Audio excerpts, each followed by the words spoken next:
Today I will be covering the missing and murdered Indigenous women, and Kate will talk about some influential Indigenous women. Did you know that Indigenous women are 4 times more likely to be murdered than other women, or that they make up 16% of female homicide victims and 11% of missing women, even though they are only 4.3% of the population of Canada?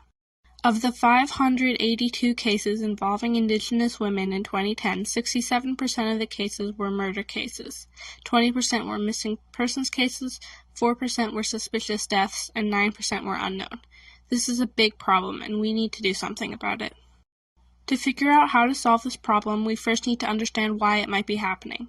Here are 5 reasons for the high rates of Indigenous women being murdered or going missing. Number 1. Violence and abuse in Indigenous communities causes Indigenous women to run away from home, seeking safety. This often leads to them hitchhiking, which is very dangerous for a woman on her own. Number 2. Connected to the previous reason, when a woman runs from home, there's a fairly good chance she will end up homeless. This is particularly true in Vancouver. The women who live in streets are often addicted to drugs and willing to do anything for money, food, or more drugs. This makes them very easy targets. Number 3. There is research saying that there is a connection between the missing and murdered Indigenous women and residential schools, but I couldn't find anything clearly explaining what that connection is. Number 4. There's often an inadequate police response to missing Indigenous women cases, which leads to more murders and more missing women. Number 5. Racism and misogyny. So what can we do about it? To bring down the number of missing and murdered women, we can raise awareness and try to help Indigenous women who are living on the streets or in dangerous situations. One woman who helps protect and save Indigenous women on the streets is Bernie Williams. Bernie Williams is a First Nations activist who specifically advocates for and helps women in downtown Eastside Vancouver. Many of the missing and murdered Indigenous women were either people she had helped or her close friends. Her mother and 3 sisters have been murdered, which is what inspired her to start this ministry. She called out to the government to help by participating at the Missing Women's Commission of Inquiry. Bernie is also an artist and created a survivor's totem pole to be a symbol of hope in the downtown Eastside Vancouver.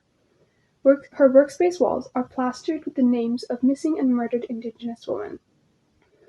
The totem pole represents the resilience of everyone who has faced some sort of discrimination.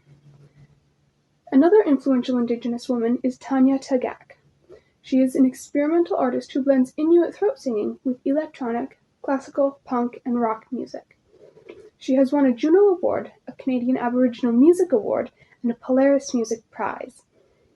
She had a difficult childhood and was introduced to throat singing when her mother sent her a recording of 2 women doing it. Her debut album, Sinaa, garnered many awards when it was released in 2005. Her Polaris Prize-winning album, Animism, included a scrolling list of 1,200 murdered and missing Indigenous women in Canada when it was released in 2014.